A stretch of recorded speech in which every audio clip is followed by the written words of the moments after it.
Reverend Russell said to us, he thought that many marriages went on the rocks because the people needed other people to surround their marriage. Get thee behind me, Satan. And in other words, they would say, well, let's call up Jim and Bob and go to the movies tonight or go out to dinner. And he said, if you can try through your life to have enough mutual interest, mutuality of interest, so that you don't need other people, that it'll be fun to associate with other people, but that your marriage can stand up alone. And I think that that comes in very handy, not only at the beginning of a marriage, but also later on when your children grow up and move away and there the two of you sit there staring at each other.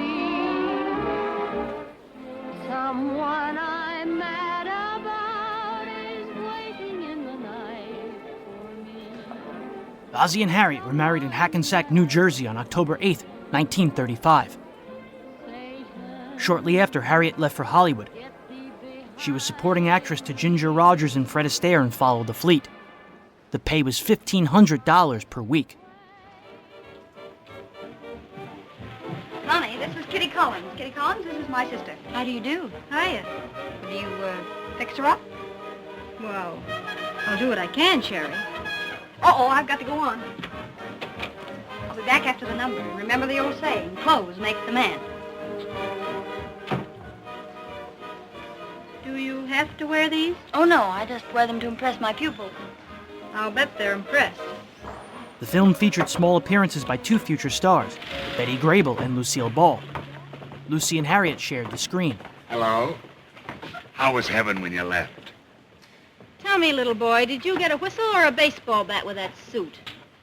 Ozzie stayed behind in New York to work with the band, but that didn't stop the couple from collaborating. I think the records that got the biggest play of ours, there was a record called Rigmarole, and then one called Swamp Fire that were instrumentals that did very well. And of course, I'm Looking for a Guy sold very big. That must have sold close to 100,000 copies, which was a lot in those days.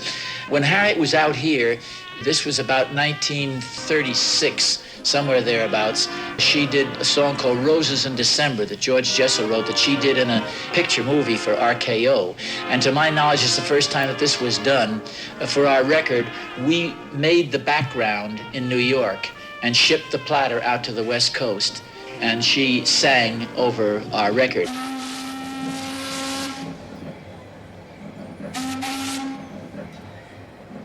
When Harriet Nelson stepped off a train at Grand Central Station on January 3, 1936, reporters asked her how she felt about long-distance marriages.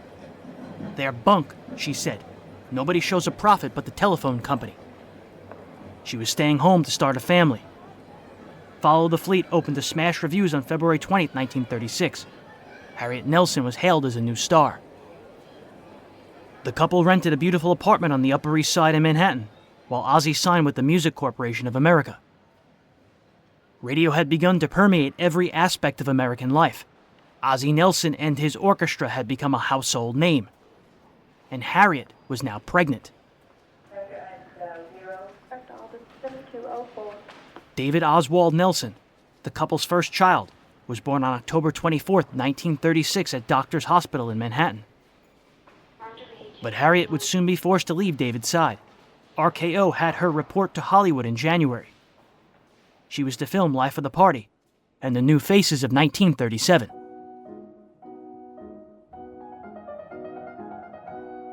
When I started, I concentrated mostly on singing and the special material duets. So my saxophone playing was limited to most of the time when we would play in vaudeville and so forth. And the other saxophone players in our band were so much better than I was that I sort of eased out of it. In the fall of 1937, Ozzie and the band joined Harriet on the West Coast. Ozzie played the rapidly expanding supper clubs and ballrooms in Hollywood. J. Walter Thompson's radio man, John Reber, wanted to ensure that the young couple could be together. He canceled the Ripley show and moved production to Hollywood while Harriet filmed Coconut Grove, co-starring Fred MacMurray and Eve Arden. The new format would feature Olympian and cartoonist Feg Murray. Ozzie and Harriet would sing and interview guests. However, the program was canceled after one season, and the band wrapped up its 5-year relationship with Standard Brands. With no new radio shows on the horizon, Ozzie took the band on the road. Young David stayed behind with their family in New Jersey. Ozzie and Harriet knew they needed to settle down and saw radio as their medium of choice. By the fall of 1939, Harriet was again pregnant.